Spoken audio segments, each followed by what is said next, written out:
Joining me now is Jessica Ramirez, Senior Research Analyst at Hali and Associates. Good morning. It's great to have you. Good to see you again. It's great to have you on the show. Now let's just dive into these findings. What would you say are the key takeaways for you, and what does it say about overall consumer behavior? So the numbers, I think, at top level look like they're good. I think if you drill down to the details, grocery is down, apparel was still down. And the fact that grocery and also restaurants has come down, that makes me still quite concerned for the consumer. Now, all year we've been very concerned. They're very laser focused. So again, it still makes me stressed for consumer overall. One of the key drivers in this data were auto sales, obviously up 2.6%. But what would you say, what does this say about the broader spending market? Yeah, so I think being end of year, we've also had a few of the Fed cut rates come through. So I feel like that's a sign of from that. But again, it's end of year, a big shop that you're going to do that you could do. But again, it still makes me concerned. But you know, online shopping continues to be a major contributor when it comes to the retail growth. So how do you see the future of e-commerce shaping the overall spending and consumer behavior, especially in the coming months? Yeah, so with e-commerce, I mean, it's done great. Also, November was a big retail sales, and some of that went into early December, which we've already started to see. What we've seen with November that we had was because the weather was warmer, a lot of the retailers wanted to get their inventory moving, so they added early promotions. So we had early Black Friday like the first week of November to try and cycle that through, and it worked. When we had Black Friday, there wasn't a lot of discounting as well, so it made sense for cyber sales to work a little bit quicker than it is for you to go into stores. But it's still a huge part of the business, and it's only going to grow. But again, we do have a nice balance of brick and mortar with e-commerce. But speaking of online sales, what is the last day consumers can purchase online to make sure they still get their gifts and their packages before Christmas? So yesterday, actually, I was looking through a few of them, and we started seeing like you have 2 hours, so you could get it by December 24th. And then we've had some that today was the cutoff. We saw from some of the actual delivery services, the parcels, the 20th. So it's going to vary.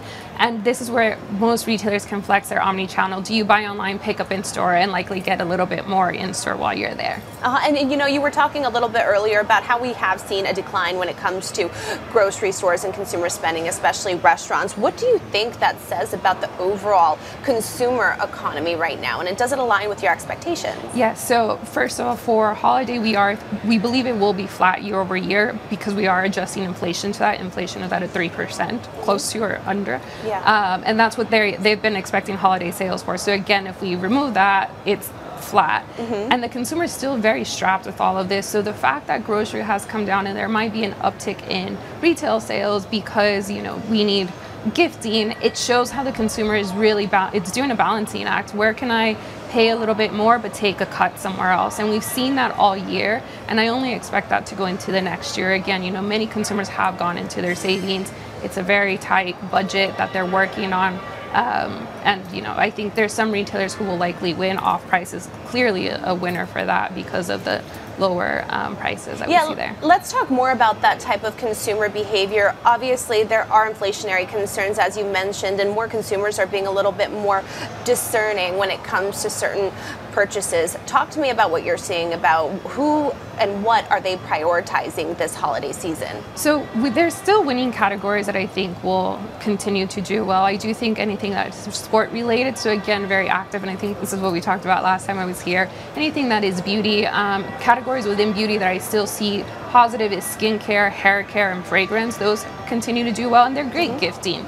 And it's something that the consumer has been very interested on. I think anything in footwear, as long as it's like sneaker performance, retro running, which is more lifestyle, Uggs continues to do very well, and also ballet flats. Again, we've talked more about where to work items, so if you think of soft tailoring and things like that, that also is still where the consumer is levitating towards. But are there specific brands or retailers that you favor more than others during this time? So off price, TJ has done really well, and they really do lean into what the consumer is interested in, so that would be TJ Maxx and Marshalls under that umbrella. Even home goods, there are some green shoots that we've seen throughout the year with soft home. home. Even though furnishing may not be as big, furnishing did show in retail sales an increase, but again, we don't have the consumer moving out as much.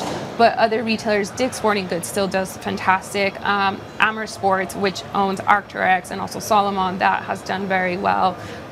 The Deckers Group, Hoka, and UGG itself. Yes. So there's some that I think still have a lot of excitement around them with the consumer. And you know, some merchants offer better return policies than others. Talk to me a little bit about that. Yeah, so that has been a trend this year where, again, retailers are running a much more efficient operation system. So where do you take the cuts in order for your spend not to be as great? Returns is a huge spend for retailers. So that's where they've been trying to do more of that balancing act and not have those large windows, take back the free charges and things of that nature. So it's a different act. We do see shorter windows. Even for holiday, I don't see as many being extended as much, even though it might be like Walmart who does do that. What's on your holiday list this year?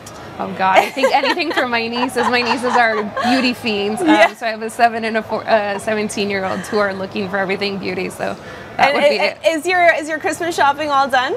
Just one more. Just one more? Just one more. I did the rest earlier this week. Okay, great. Amazing. Well, Jessica, it's always a pleasure having you on the show. Again, Jessica Ramirez, Senior Research Analyst at Jane Hali and Associates. It's a pleasure having you.